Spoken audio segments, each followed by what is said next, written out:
guys, welcome back to my channel. If you are new, thank you so much for tuning in. My name is Courtney. Today I'm going to share with you 3 thrifting tips along with a thrift store makeover, and I'm very excited because today's video is a collaboration with Whitney from Whiskey and Whit. She will be sharing 3 tips as well and doing a thrift store makeover. She does great DIYs, Dollar Tree hauls. She's got a great Instagram account. So when you are done watching my video, please click on the links below. Go to her channel. And I have to say, when I did the collab with a little bit of Common Crazy, it was very helpful to see the little scissors in the comments, so I knew they were her subscribers. So my subscribers, when you go to her channel, let's do the cowboy emoji, because honestly, every time we take a cruise, which we do quite often, or travel abroad, like the first question they ask me when I tell them I'm from Texas is, where's your cowboy hat? So let's just stay with that stereotype.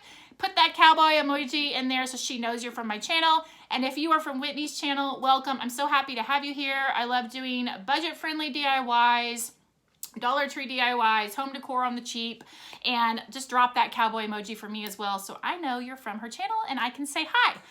All right, so let's get into my 3 tips. Okay, number 1, trying to decide when you should go to your thrift store. So in my community, I have 2 different thrift stores. One is Goodwill and one is a Christian-based community. It's not a chain, it's just one store.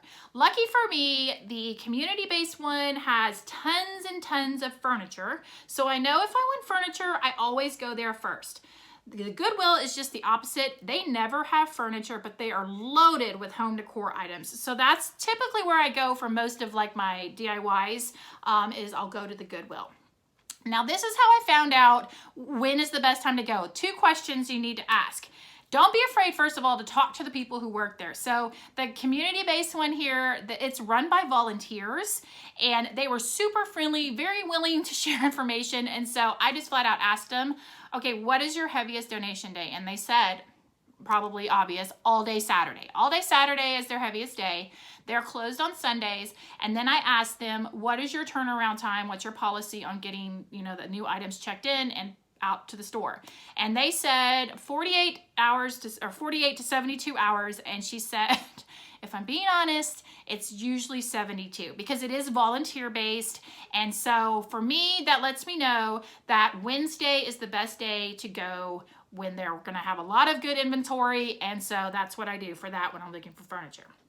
Goodwill, it was a little harder to get the information. I asked those same 2 questions. They told me that it was all day Saturday and Monday morning was another big day. When I asked them what their policy was, she said 24 to 48 hours, but she said that their store's really good and usually it's within 24 hours. So I go to on Tuesdays to Goodwill. So that's how I found out when I went, and I have to tell you, every time I go, I always leave with something. Like I never leave empty-handed, which I don't know if that's a good thing or not. All right, second thing, how do I pick an item? Okay, there's 2 ways I pick an item. The first one is if I know I need something specific. So I have a Pinterest board that just says Thrift, as well as an album in my phone that when I'm out and about and I see things that I like, I take pictures of it.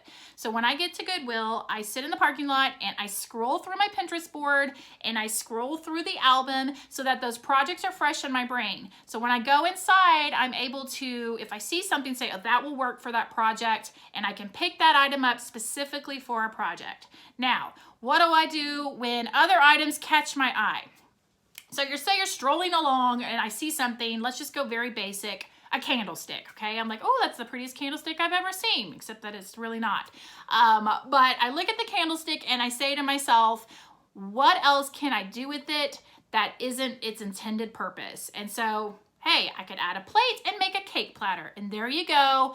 I took the candlestick, which was its original function, and now it could be a cake plate. So if I can, in my brain, say I can use it for this, and if I can keep listing, that's even better. But if I can think of 2 ways to use an item, that is a good item to me, and I will pick that sucker up. All right, the last tip I have for you, which is probably pretty obvious, is clean the items you get. I use TSP. That is just what I use. I always use that when I'm doing my furniture refinishing. And then any item that is glass, plastic, that's not porous, I will wipe it with TSP. Now, for instance, I picked up this frame from Goodwill. I'm in the process of working on it right now. And obviously this wood frame, it's porous, right? I don't wipe this with TSP. I use Lysol spray. And when I say I use Lysol spray, like it's a cloud of Lysol dust all over the place. I spray it like crazy, and I will, if it's hot outside and not raining, which the humidity is back in Houston, so I probably won't be putting items outside anymore. But I'll leave it outside to dry if you're in an area where it's dry. I wouldn't do it if you're super humid outside. But now, since, like I said, the humidity's back in Houston, I have tabletop fan, and I'll just blow the fan on it to help that dry out, because I'm not even kidding, like I drench it with Lysol. Now, obviously, if you're going to buy clothes or fabric to turn into crafts or whatever, you can just use your washing machine and wash it. Don't use TSP in your washing machine, but, you know, bleach it if it's white, all that good stuff. So that right there are my 3 tips for you. So again, when you're done watching mine, go check out Whitney's and let me show you what I ended up doing. I had 3 ideas for this thing, so I'm going to want your opinion as to how I should end up using it. Yeah, so let's get into today's tutorial. All right, so here is the item I picked up. It was this little bird cage with a little hanging bird. I got it at Goodwill for $3.99, and I am just going to take this apart, and then I will spray some TSP on a rag and wipe it down. For the bird, I did spray it with Lysol and then set it to dry in front of my little tabletop fan.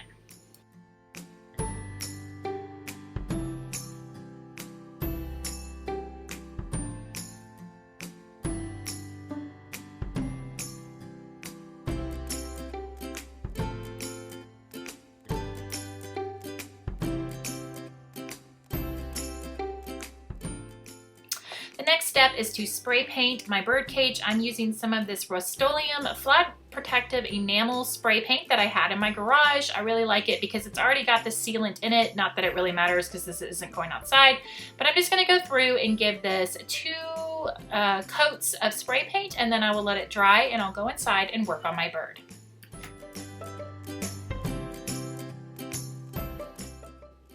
While my bird cage is drying, I am going to take some of this Ivory Waverly chalk paint from Walmart, and I am going to paint 2 coats of paint on my little bird. You could spray paint this if you wanted to, but I just decided that I wanted to go ahead and use the chalk paint, and then I will set this to dry and then go get my bird cage.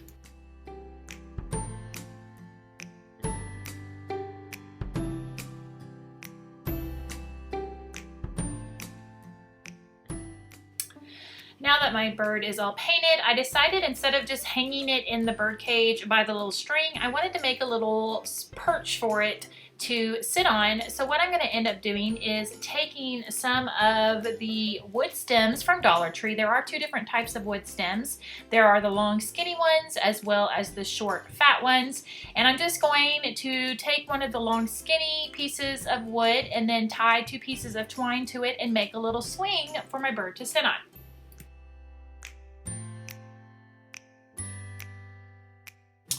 Once my swing was all complete, I decided I wanted to take some twine and wrap it around some of the little columns, I guess you call them, the pieces that have hooks.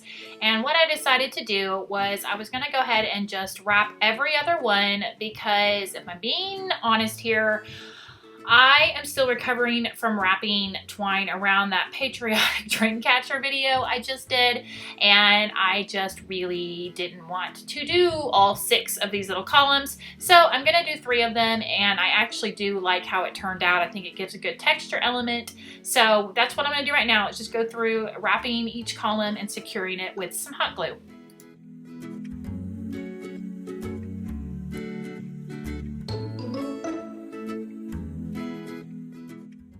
All right, after I wrapped those columns, I attached the bird. I did lose that footage. I do apologize for that. Basically, I just tied it right there at the top and made a little twine bow. And there he is, sitting on the perch, all nice and cute. And then all I'm going to do is in the bottom of this, I have 4 little succulents and some hydrangeas that I picked up from Dollar Tree. And I'm just going to arrange them at the bottom of the birdcage. I am not going to glue them down because, like I said, I want to be able to change this for the seasons. They have some really cute birds. I picked up a red cardinal to use at Christmas, and I'll probably put mistletoe at the bottom. So I'm just going to arrange this, and then this little project is all finished.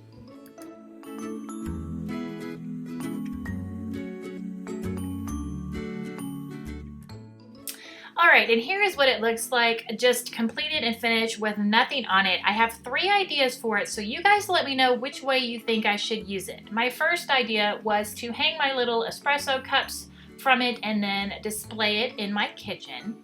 The second idea is to use it as a key holder. We have lots of keys to hang up, so I thought that would be a cute way to display our keys. Again, it would sit on my kitchen counter.